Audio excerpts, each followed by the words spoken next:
It looks like Italy could be pulling ahead. Giuseppe Conte is sitting down for dinner with Emmanuel Macron tonight in Rome, just days after his warm welcome back to Brussels. So we're asking, who should be Europe's third power? Mind your language. Jean-Claude Juncker hit the headlines, claiming he's no longer able to speak French at the Flemish coast in Belgium. He's now opting for German. But in the EU capital of Brussels, English dominates the daily business. And with people in France calling on their president to protect their language from the influence of British and American English, we're asking, is English too dominant in Europe? And expanding the EU. Donald Tusk was in North Macedonia and Albania yesterday, urging EU leaders to let the countries join the bloc. So we want to know, should North Macedonia and Albania join the EU? Come on, Europe, get involved and have your say. Who should be Europe's third power? Is English too dominant in Europe? And should North Macedonia and Albania join the EU? This is your call.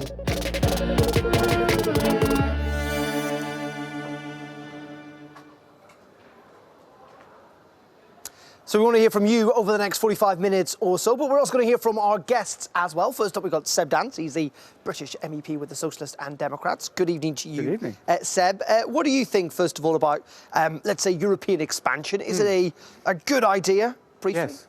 Yes. Why? I mean, the values of the European Union, the benefit of being in the European Union, they should be available to other countries other than the ones that are currently members of the European Union. I mean, if you meet the criteria, if you are a democratic society, if you want to be part of the European family, I think we should welcome them. OK, do you agree with that? Let us know, particularly, of course, if you live in Albania or indeed in North Macedonia, want to get involved. And also, joining us tonight, we've got Katalin Cech, who is a Hungarian MEP with the Renew Group. What about you? Are you all in favour of expansion? Certainly. Well, I think expansion is the EU's strongest foreign policy tool, and our core principle has to be to guarantee a stable and peaceful Western Balkan region. And the most direct way for that is enlargement. There we go. So those two are in favour of it. Are you? Maybe the EU's already too big. It is losing one of its major partners, apparently. We'll see. Apparently, I say, in the coming weeks. You know what to do. Get involved. Our lines are open. The number is 00800 333 3702. Our team ready to take your calls. You can also email us at rawpoll@euronews.com. And we're live on Facebook and Twitter. You can join the debate there using the hashtag #RawPolitics. So we're going to hear from them. I'm going to hear from you in the next couple of minutes. But before we do all of that, let's go over to Isabel, who is at Euronews headquarters for the very latest news this hour. Good evening, Isabel. Good evening, Darren, and these are our top stories. Well, Saudi Arabia has stepped up its claim that Iran is behind a pair of weekend attacks on its Aramco oil facilities. During a press conference in Riyadh, a spokesman for the Saudi Defense Ministry unveiled what it says is debris from 18 drones and 7 cruise missiles recovered from the strikes. Now, the Saudis say its evidence shows the missiles could not have been fired from Yemen, but Yemen's Houthi rebels say they're behind the attacks. Iran continues to deny having any involvement in the strikes. The European Union has warned that Britain is heading for a no-deal Brexit. Commission President Jean-Claude Juncker says the risk of the UK leaving the bloc without a deal was very real. Now, he hit out at Prime Minister Boris Johnson for refusing to hand proposals in writing to solve the thorny issue of the Irish border after Brexit. And migration looks set to top the agenda as Emmanuel Macron becomes the first EU leader to visit Rome since the new Italian government took office. Now, France was at odds with previous coalition over its restrictive migration policies. Well, tensions between the two countries led France to temporarily recall its ambassador to Rome. President Macron will meet his Italian counterpart Sergio Mattarella ahead of his meeting with Prime Minister Conte later this evening. And those are our top stories. Now back over to you, Darren, there in Strasbourg.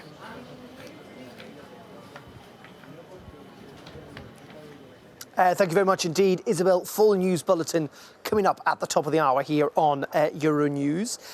First, let's crack on with the programme. I want to hear from you on this subject about who you think should essentially be Europe's third power. Now, at the moment, the UK is due to leave at the end of October, and there is a kind of debate about who fills the shoes of the UK to a degree. Is it Italy? Is it Spain, possibly, given the fact that many would point to the Italian economy and its kind of slightly disorganised politics, but then, you know, Spain's potentially in the same boat as well. Seb, let's start with you on this, first of all.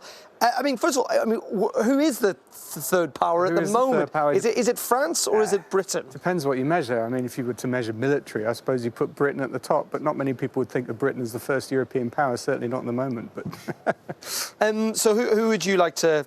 Well, as an Irishman, Ireland obviously is the greatest power in the EU27. No, I mean, for me, I suppose I'm one of these idealists on this. I think the member states have far too much control over everything, so I wouldn't want this kind of contest of who's better or bigger than the others. But you know, if you're going to measure it on all sorts of things, population, if you were going to have a simple vote, then there are 58 million Italians, so presumably they'd win that vote. So there you go.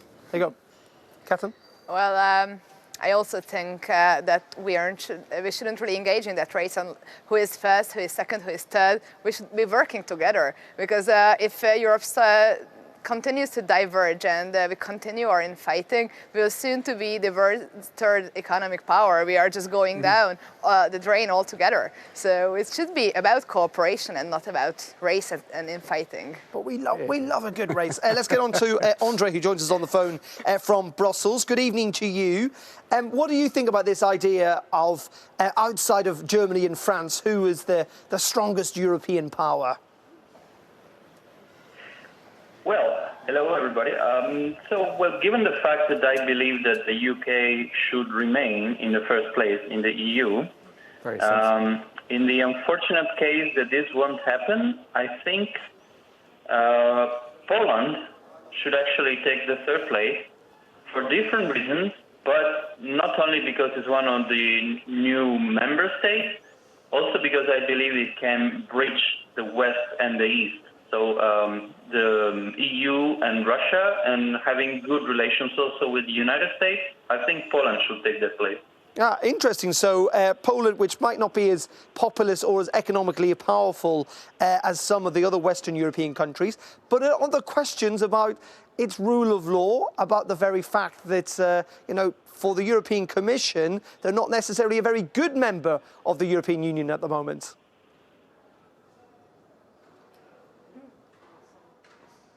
Find its place, making peace with the EU institutions in Brussels and showing how it can be successful, not only economically, but also in diplomacy. OK, and you say you're upset about the UK leaving. Do you feel that there is too much kind of a French-German dominance in the European Union affairs as it is at the moment? Yes, but I believe it's sort of inevitable, because those are the two strongest member states and are the two main founding members of the EU, and it's sort of inevitable. But considering that we are 27, hopefully 28, it should change in the future. OK, Andrew, thank you very much. And Andre, sorry, thank you very much for your call. Paul Mills tweeting in saying, my understanding is to identify a third EU power is counterproductive to the values of the EU, understanding that each member state was equal no matter what size of financial contributions, backing up your earlier point. But Poland, we didn't mention Poland initially. Interesting choice in that kind of it does bridge the gap between East and West. Well, that's a very good point that the gentleman made, because it's impossible to measure. There isn't a global measure of like first power, second power, third power. Every member state is the best in something. And I think we should just believe that this very complex institutional structure we have here can only function if we appreciate every single member state. But you say that, and that may well be a point, and it may well be an aspiration, but lots of people around here talk about Germany being too dominant in the institutions, essentially getting its way a lot of the time. So there is, whether you like it or not, there are countries that are more dominant than others. Well, it depends on what you say. For instance, if you look into technology or digital, I would say Estonia is one of the first countries of the European Union, depending on what dimension you look at. Yeah, but does Angela Merkel get her way more often than the Estonian Prime Minister? Well, in my ideal world, it should be more of a case-by-case basis and not just by brute force. I mean, there's a very serious point here about reforming the institutions, about giving power to city regions, to areas of member states that, you know, people feel much more connected, I think, to their locality than they often do to their national governments. And I think there's a very serious question about how we get much better policy making, particularly in the areas of the environment, for example, where member state governments often come in and reduce the level of ambition that the cities and in some cases industry want themselves. I should say it's the Estonian president and not the Prime Minister, before you call in and correct me on that one. Institutional reform, talked about, not going to happen necessarily quickly. I mean, quickly. Sure. So the point is that when you look at some of these key pivotal players, essentially over the next kind of coming years, let's assuming that Britain does leave, I mean, which of these leaders is more likely to play a pivotal role? Because ultimately, European politics also comes down to political force of like the any leaders politics. themselves. Yeah. I am certain, of course, that Macron sees himself as the instigator of a new reform agenda in Europe, and I'm sure he will want to seize that. But Pedro Sanchez, for example, would like to see him as the leader of the left in Europe. Well, quite exactly. So you're going to have these competing personalities. You know, who will win out in a personality war? That depends more on the personality than it does on the country of origin, and of course the political support that they have back home is also important. So how stable a leader is, how long they've been in, and someone like Angela Merkel, of course, lamentably in many cases, but you know, she is on the way out, and that means, of course, her star inevitably is waning. Okay, let's bring in Paul from Plock in Poland, or he lives there at least, I think. Paul, good evening to you. Would you like to see Poland be a far more significant power inside the EU? Yeah, I think the previous caller made an excellent point. Poland is a natural bridge between East and West. But my choice, and based on an assumption really that these powers you're talking about, based on the kind of financial contribution they make to the European project, I think that to replace Britain, which I am sure now is going to leave the EU, I think it should be Russia. I think Russia has the means and the. Well, I mean, Russia's not in the European Union. Many people want to bring it in from the cold. But on this issue of Poland, I mean, you live there. The European Union has been pretty clear that it's not very happy with the Polish government. I mean, should essentially a government like that in Poland have more influence in the European Union, when many people would argue it's going against some of the fundamental rules and principles of the EU? Well, I have my own perception of what happened there. That was to do with the Constitutional Tribunal and how laws passed by the government or the parliament, the same in Poland, are interpreted. And it's always a battle between the political parties, or the main political parties in the same, who gets to appoint these guys. PO did exactly the same thing that they accused Peace of doing, and for which Peace was dragged before some sort of tribunal in the EU when Beata Szydło was sat in the naughty chair and scolded publicly. I think it's appalling what the EU did there, and it really shook my faith in the EU. I think the Constitutional Tribunal and how law is interpreted in member states should be sovereign to the member states. You know, okay. I think maybe the EU overstepped the mark on that. Okay, I mean, there are many people who would say in Hungary, I'm sure, the same as well. Paul, thank you very much for calling in. Isn't that kind of part of the problem, which actually, if you were to look at this kind of slightly as an academic or bigger level, that actually maybe countries like Poland and others should have more influence because their understanding of Europe and its institutions and what the EU is about is maybe different from the very old traditional view of Europe from Western European countries? Well, I do believe that in the next mandate, this is one of our most pivotal goals, to create a framework where there should be we should define certain values and certain guarantees that shouldn't be a matter of interpretation. And of course, a lot of things you can debate about, but you can't really debate about human rights. You can't really debate about media freedom. And we have to develop a framework where every country achieves the same standards and every European citizen is being guaranteed the same rights. And afterwards, we can debate industrial policy or economical measures. So just quickly on that. No, I agree. I mean, in terms of perception of... Yeah, but well, hold on a sec. You say you agree, but the whole point is clearly there are governments in Eastern Europe and there are people in Eastern Europe who have got a different perception of what potentially a human right is and who should own what and who should have influence. I was going on to say that the historical connections with... you know, the Warsaw Pact and Soviet occupation and so on are relevant in the European story. Of course they are. And we in the west of the European Union perhaps don't have anything like the same perception, of course, but actually that, you know, those experiences, that understanding of what it is to live in a totalitarian society is crucial to get the kind of standards that Katarina's talking about, because I agree completely that we need to have those bare minimum standards in place. But actually, it's not about imposing them from the West, it's about learning from the experience of the East, and that's actually more important as a lesson in terms of challenging oppressive regimes. Okay, right, we're going to pause on that note. We're going to take a quick commercial break here on Raw Politics, Your Call. Up next, we want to find out, essentially, is English too dominant in Europe? Do you think that actually French or indeed German or any other European language should have more provenance? We're also going to pick up on who should be Europe's third power.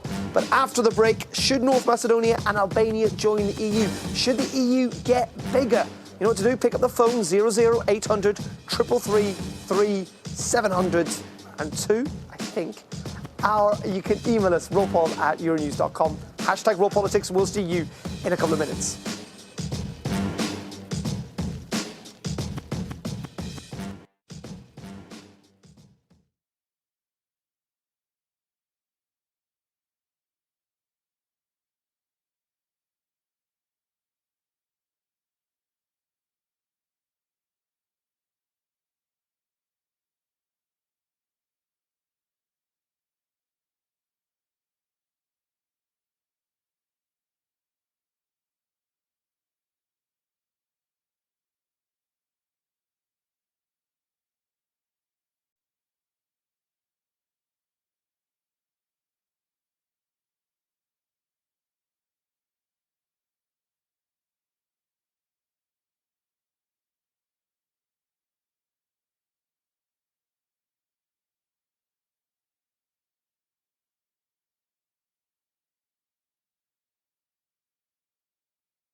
Welcome back to Raw Politics. Your call live from the European Parliament here in Strasbourg. Is Wednesday, September 18th. We're taking your calls tonight on who should be effectively the third power outside of Germany and France in the European Union, given the fact that Britain is due to leave on October 31st. We've got Christopher Jennings, I think, on the line from France. Christopher, what do you think? I think you've got a surprise up your sleeve. Who do you think should be the third power?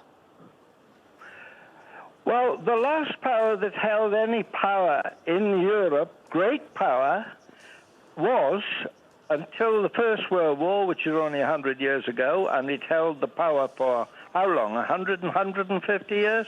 The Austro-Hungarian Empire, Well, you're now asked what you're wondering about Macedonia and Serbia, Yugoslavia joining Europe.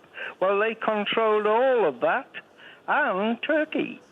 So, I mean, they are the ones who've got the wherewithal and the knowledge and the practice, even though it's a bit stale, to run a very dysfunctional Europe at the moment. I feel that we've started essentially a Eurovision Song Contest on who should be the third power. Good history lesson, though, and a good point. And essentially, I think what you're trying to get at here, Christopher, is that it would be a bridge between Western Europe, which has certainly been too dominant, we would say, in the EU, and try and bridge that gap with the eastern part of the European Union. Well, you've got Turkey asking to join, haven't you? Europe? Yeah, that is true. That is true. They're being a bit more friendly with Russia at the moment, but Turkey, I think it would be a very disruptive thing, but they are a major power.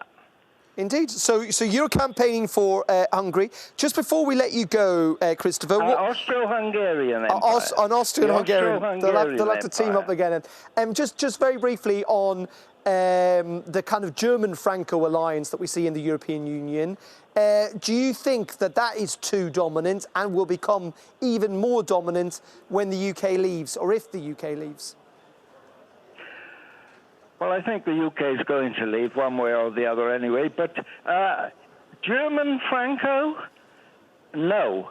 I had an interesting idea some years ago when all this started, when it was still the Seven, that Germany, having tried 2 world wars, plus the occupation of France in the 1870s, having tried that, was going to buy Europe. And actually looking at it now, as they are the only one with any money and the experience of having occupied Europe, I would think they would be a dominant power on their own. Okay. Don't you think so? Well, I mean, there's lots in that. We'll not dissect it right now, but many would say that Germany is quite dominant. Christopher, thank you for calling in. Thank you for the history lesson. Don't say you don't learn things on Raw Politics. So anyway, coming back to Hungary, that's not necessarily a bad idea. There is at least a certain element of kind of a good point in the sense that, it has got history there. Certainly, and well, I do believe that Hungary has a path towards a great future as a strong and European country within our wonderful European community that we've tried to be a part of for thousands of years, and we really hope that we will maintain these values even with our current government. Even with the current government. Okay, right. Let's leave the Eurovision Song Contest for who should be the third power to one side for the time being, and let's talk about those that want to join the European Union, because unbelievably, some people do want to still join the European Union, even though one of the countries is leaving. These two are laughing at that comment. And they are Albania and North Macedonia. There are other countries in the Western Balkans that would like to do the same. You guys welcome this, but as Donald Tusk was suggesting yesterday, this has to be a marathon and not necessarily a sprint. No, I mean, I went to Albania actually in the summer, part of my summer holiday. It was a great place, a great country, and I saw a lot of people who were really kind of upset that they're not part of the European family, and they were desperate to say, look, this country is not the place that you think it is. It's not crime-ridden, and there's not kind of chaos on the streets and gangs roaming everywhere. And they were sort of, please go back and say that Albania is a civilized country. And I'm thinking, well, I never thought it wasn't a civilized country, but the mere prospect of joining the European family is something that is so precious to so many that I think to deny it is somewhat petulant. It's to say, no, actually, you're not good enough. So then why are people objecting to it? I mean, Albania is, I think, Europe's only Muslim-dominated or Muslim-majority country. I mean, is that part of the reason? Well, What are the objections? Well, obviously there is a path towards expansion. There are certain criteria the countries have to observe before they are indeed becoming a members. And this shouldn't be different for the case of these countries. Criteria in the rule of law, criteria of economical and financial stability, and there is like really a lot of steps to take.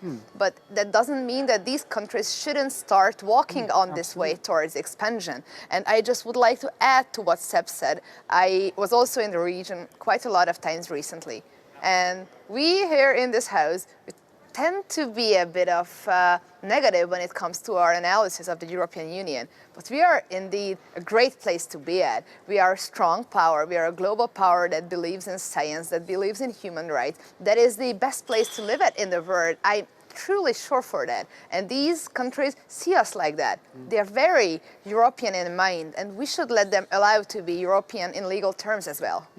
Gerald getting in touch via Twitter saying, of course, the Western Balkans should be welcome to join the EU because it's economically important, strategic to guarantee more unification of the Balkans between North and South. If you go out and see the situation there, you will understand. Maybe one of the reasons that actually lots of people have not done that. And everyone else is talking about the English language, which we're going to get onto in a second. Isn't maybe that part of the reason is that, you know, for a lot of people who might be uncomfortable with expansion into the Balkans, many people haven't been there and their perception of it is clouded from the news stories of the 1990s and constant conflict. Sure, I mean, there's a lot of raw emotion from what happened in the 90s in the region. Of course there is, but there's a lesson there, isn't there, that this was the only part of Europe in recent history to undergo a major conflict of this scale, and large part of that is because they weren't part of the structures that we were building and are still building and will continue to build. And they're Europeans. The adherence to democracy and the rule of law, these are burgeoning concepts in many places, and membership of the European Union will help entrench. Yes, and don't forget that the peace is largely due to the fact that expansion was still within sight for these countries. You talk about conflict in the 1990s. We haven't had major conflict there for a very long time. And that was due to indeed the promise for these countries to join our community. And we have to maintain this peace there. It's very serious. OK, let's bring in the thoughts of John, who's on the line from Tilbury in the UK. On this, John, what do you think? Should Albania and North Macedonia be allowed to join the European Union? No, and no. Definitely not. Why not? Well, you can hardly classify Macedonia, Albania as democratic countries, can you? I mean, I would take issue with even the present members, certain present members of the European Council, such as Hungary, Poland, the Czech Republic. These are not, what you can call democratic societies, or they don't have democratic governments, do they? Well, OK, let's. I mean, obviously, many people would dispute that entirely, but let's work on that premise. No. I disagree with your. Okay, no, I'm not. Sorry, I'm not. No, all I was saying is, OK, I'm saying other people would disagree with what you've said. I'm saying let's work on the premise that you are right. Isn't it better to have countries who might have questions about their democratic systems or their about corruption? Isn't it better to have them inside the tent trying to reform than excluding them? No. If I were to follow your logic, the Lyndon Johnson logic of staying in the tent, why not admit Russia or Turkey into the EU, following your sort of rationale, your thinking, which I really disagree with. OK, and just because. Yeah, carry on. No, I was just going to say, just finally on that, Ben, if you disagree, I mean, do you essentially think that the European Union has got too big? Is that part of the problem too? Definitely, because since under the presidency of Donald Tusk, I know he's very keen on getting people in. He is one of the worst council presidents of the EU, since the formation of the European Union. And he is the man, a good friend of Tony Blair, our former Prime Minister. He is one man who likes to see the EU, the European Union, expanding. Okay. Okay. And we have some very, very uncomfortable bedfellows. I mean, that is why I voted Leave for the UK, because being the United Kingdom at the moment is still democratic. At the moment. Fingers crossed. Okay, John, thank you very much indeed for calling in. There's a man who definitely does not think that Macedonia and Albania should join the EU. What do you think? Pick up the phone. We're going to pause for another break right there. Do get in touch about that. Also, we still want to know who should be Europe's third power in our kind of Eurovision competition tonight. And also, we're going to pick up on this. Is English too dominant in Europe? Are you sick to death of English being essentially viewed as the dominant language across the continent? Pick up the phone, use the hashtag #WorldPolitics, get in touch, and we'll see you in about 90 seconds, I think.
Here we go. Welcome back to Raw Politics, your call live from the European Parliament here in Strasbourg. And we're talking tonight about, or we're going to move on to, aside from who Europe's third power should be and whether North Macedonia and Albania should join an enlarged EU, about whether English has become too dominant in the European Union, whether it essentially is starting to replace languages that actually maybe should deserve more respect and should be more widely used. Hungarian is not necessarily a language that is widely used across Europe, but what's your sense about English? Do you think it has become too dominant? Well, first of all, I think the respect for language diversity is the basis of our European culture, and nobody should doubt that, I believe. But on the other hand, English is the most spoken second language in our community. It is the language of business, a language of science, a language of politics also. It's just like logical. This is the largest or like smallest common denominator within our community. I think it's natural that we use English here. But is it a little bit odd? And I have to say, I'm going to correct this, my second correction of the night. One of my colleagues has said that I should have said Brussels is officially bilingual, not just a French-speaking city, but also a Flemish-speaking city, and that I would upset quite a large number of people if I insisted it was otherwise. So I apologise for that.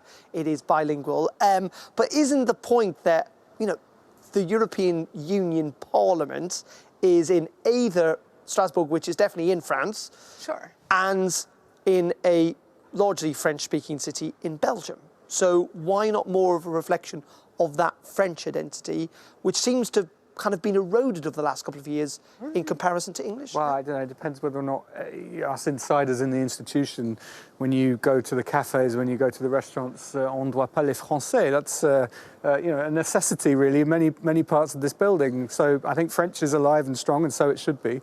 But it's wishing that English weren't the lingua franca of Europe is a bit like saying I wish the sun rose in the west and set in the east. I mean, it is the most widely spoken second language. It's not necessarily always going to be, of course. I mean, who knows? In 200-300 years' time, who knows? Well, but do you think that in the slightly more immediate future, do you think Brexit's going to have an impact on that? Because obviously the biggest. To be honest. No, I don't. To be honest, I mean, all of the meetings that I do here, irrespective of the country that MEPs are from, are conducted in English. That's not for my benefit, as much as I might like to think it is. That is the lingua franca that most people can understand as a basis of communication. It's either the second or third language in many cases, or fourth or fifth, in fact. Let me just add to that, apart from English being the most broadly used language, everybody is free to use their mother tongue. And even in smaller meetings, in my political group, we have translation to French, to Spanish. We even have a condition for staff we hire in the group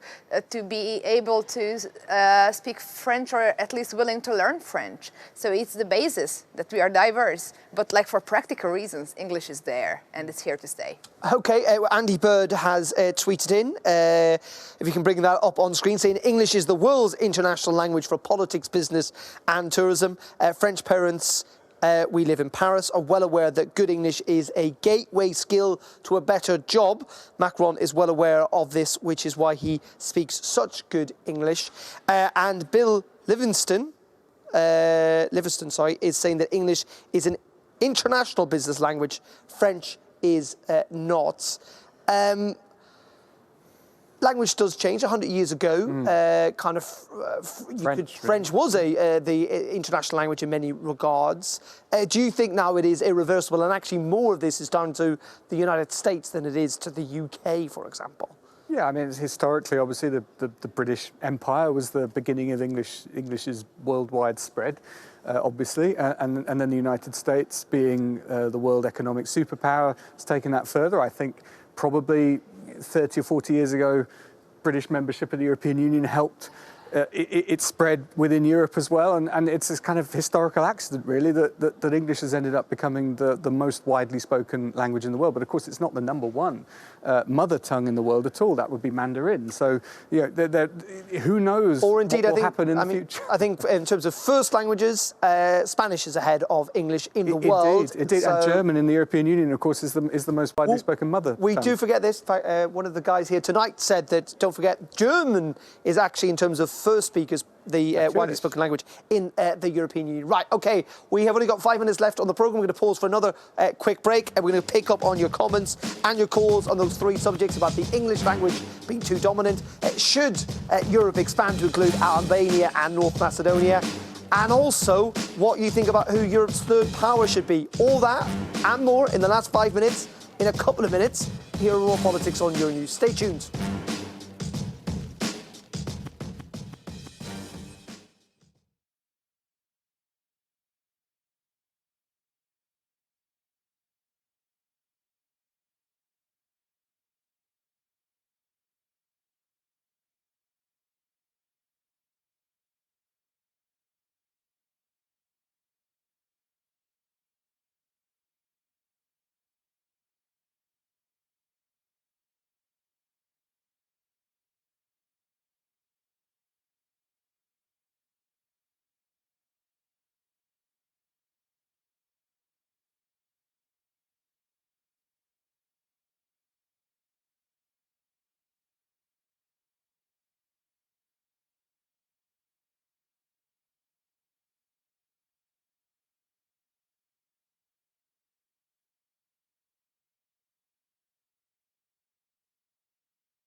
Welcome back to Raw Politics. Your call live from the European Parliament in Strasbourg. Lots of people get in touch about the language.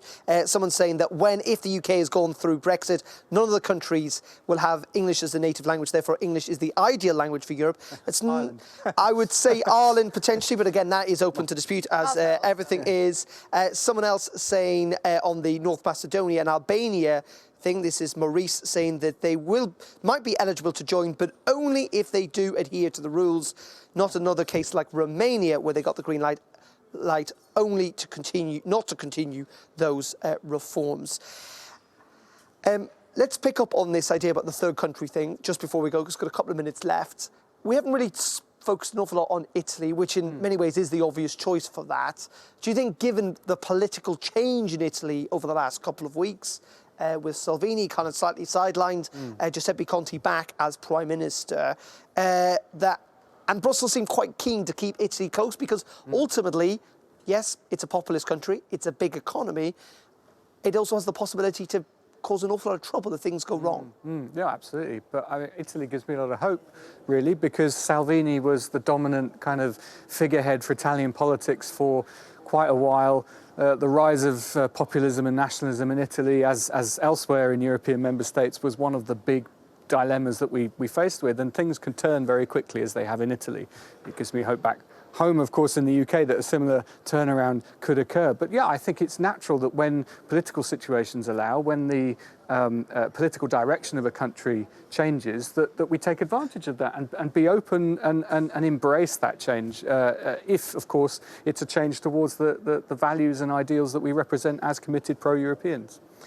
Yes, and political situation can change very fast, indeed. For instance, in the case of my country, Hungary, wherever I go here, we are the bad example. But that doesn't mean that the system couldn't fall tomorrow. And if people do not give up hope on us, well, everything can happen.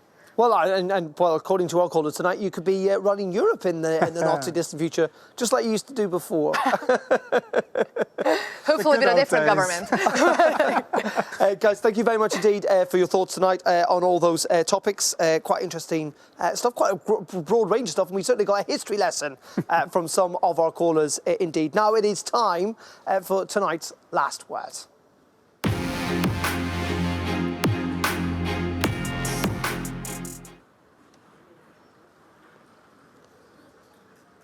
And we're going to give tonight's last word actually to the man who started off one of the debates about language, Jean-Claude Juncker, because he was quoted, the current EU Commission President, about going on his holidays to the coast of Belgium. He said, "I have noticed over the 30 years I've been on the Belgium coast that tolerance has been declining." This is towards French. He said, 30 years ago, I was at the bakers, the butchers. I could place my orders in French. Today, we no longer accept it. So I speak German. They accept Germans. It must be said that the retort that came from the mayor of that town in North Belgium was that he had assumed that Jean-Claude Juncker may well have been drunk when he went to the bakers or the butchers. You can make up your own mind. Anyway, on that note, thank you very much indeed for watching tonight. Thank you both to my guests, who clearly find that comment quite amusing. But we will leave it on that. Thank you too for calling in. We are back on Tuesday of next week from the Parliament in Brussels, but from Strasbourg, from all the team. Have a good night. Thanks for watching. Au revoir. Bon nuit. Good night, everyone. Arrivederci. Bye.